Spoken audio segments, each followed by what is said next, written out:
It was my jealousy that pushed me, and I was compelled to commit sin. My sister-in-law and brother-in-law were financially more stable than us. While my husband ran a small sanitary shop, my brother-in-law was in the real estate business. Despite the vast difference in wealth, our lifestyle appeared quite similar. That was because of my brother-in-law's nature. Whenever he added something to his home, he ensured we had the same. When he got his home painted, he had our house painted too, at his own expense. When he replaced windows and doors, he did the same for us without asking for a penny. Eventually, he bought a car, but astonishingly, he had it registered in my husband's name. Still, my husband's business remained stagnant. My brother-in-law often suggested switching to a fabric or steel business, pointing out the sanitary shop wasn't making ends meet. But my husband was stubborn and never gave it up. Meanwhile, my brother-in-law's fortune kept growing. I began to envy him deeply. We had 2 sons and 2 daughters, while my brother-in-law had 2 sons and 1 daughter. He never treated our children differently. Whatever he brought for his children, he brought for mine. When his kids got admitted to a good school, he ensured mine were transferred to the same. He would even buy vegetables for us. Yet, instead of gratitude, these gestures fed the fire of envy in me. His biggest virtue was how he included me in everything. If his wife had to go shopping, he would instruct her to take me along. We'd buy clothes and shoes together. His wife would choose for herself and I'd pick mine. He paid for everything. When my younger sister was getting married and wanted a TV, he bought it for her because we couldn't afford one. Even then, I felt no love for him, only resentment. Eventually, I made a dark decision. I wanted to bring my brother-in-law and his children down. I consulted many black magicians and spiritual healers, but they all said some power protected him. One advised me that the only way to succeed was if he or his children stayed close to me, allowing me to perform the rituals near them. So I manipulated the situation.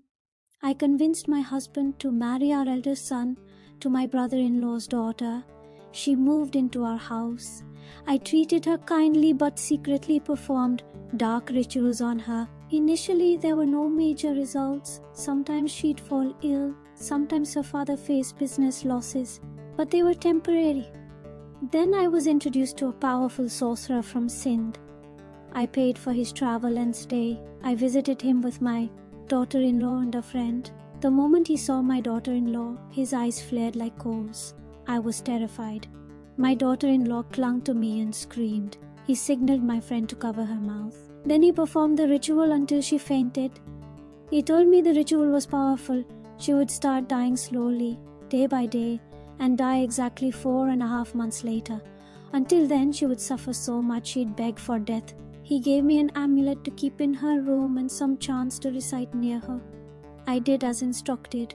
When she woke up, she had no memory of what had happened. She only remembered we had entered a hotel, and I told her it was because she had felt sick and I wanted to get her some water and food.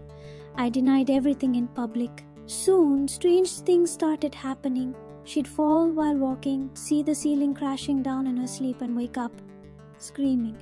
She refused to eat, claiming the food was tainted with blood or forbidden meat. Her health deteriorated fast. Her parents took her to many doctors, but no treatment worked. Her father's business collapsed.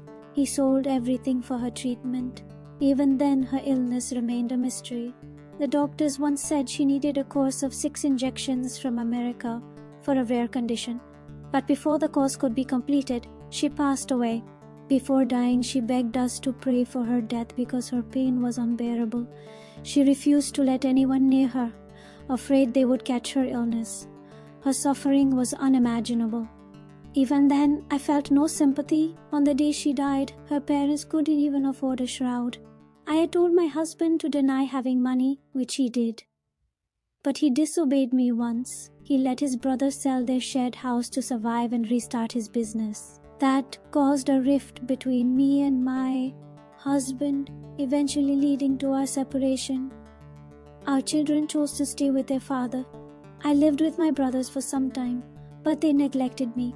My nephews abused me. Eventually, my brother-in-law arranged his son's marriage with my other daughter, who then brought me to live with her. My former brother-in-law took care of everything I needed. Even my ex-husband opposed my presence, but my brother-in-law defended me, saying, "She's the children's responsibility. No one has the right to throw her out." Now my ex-husband is once again a business partner with his brother. My children are partners too. They are more prosperous than ever. No one knows what I did. My brother-in-law still treats me with deep respect. He orders his sons and my sons to care for me. Sometimes I look at him and think, what a noble man he is. I want to fall at his feet and confess, but I am terrified.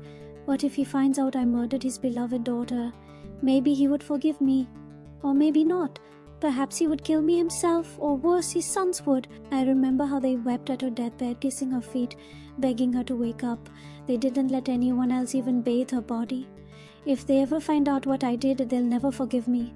So I've decided I'll never confess, but I'll advise you all